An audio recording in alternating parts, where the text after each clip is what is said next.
sai an tambaye shi ya gudanar da gidansa, cinsu da shansu da suturarsu da zaman lafiyarsu da kula da iliminsu, ilimin addini, ilimin rayuwa, waye wasu sanin ya kamata ɗinsu, tarbiyyarsu, sai an tambaye kowane magidanci gwargwadon adadin yawan iyalinka gwargwadon yadda tambayar za ta yawaita a gaban Allah ranar tashin kiyama.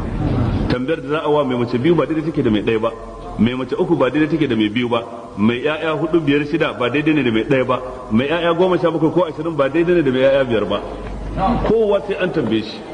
Sannan wal mar'atu fi baiti zawjiha, mace a gidan mijinta, ɗakin aurenta, zaman da take tsakaninta da miji, zama ne na amana, zama ne na girmamawa da mutuntawa tsakaninta da mijinta, tsakaninta da kishiyarta, ko zama ne na masifa da rikici da zuwa wajen bokaye da tsafi da sihiri da sai kin kore ta ko kin haukata ta,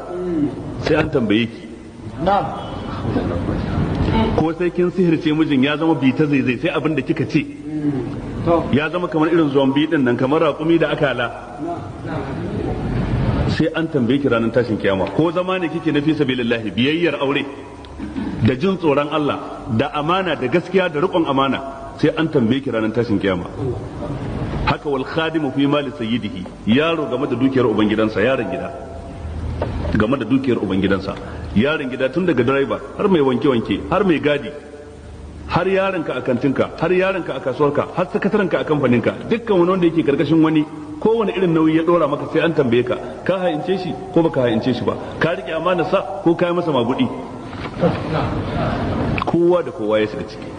Ala wa kullukum ra'in wa kullukum mas'ulun an ra'iyati. Amma abin da ya shafi na uku kuwa,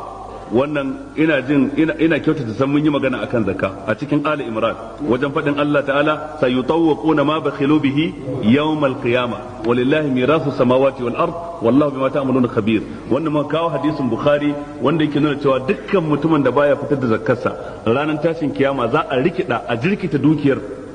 sai ta zama katon maciji ta kanannade wuyansa, sannan macijin ya tale bakinsa yana cakar mutumin, yana masa tsartuwa ta dafi, yana cewa ana kan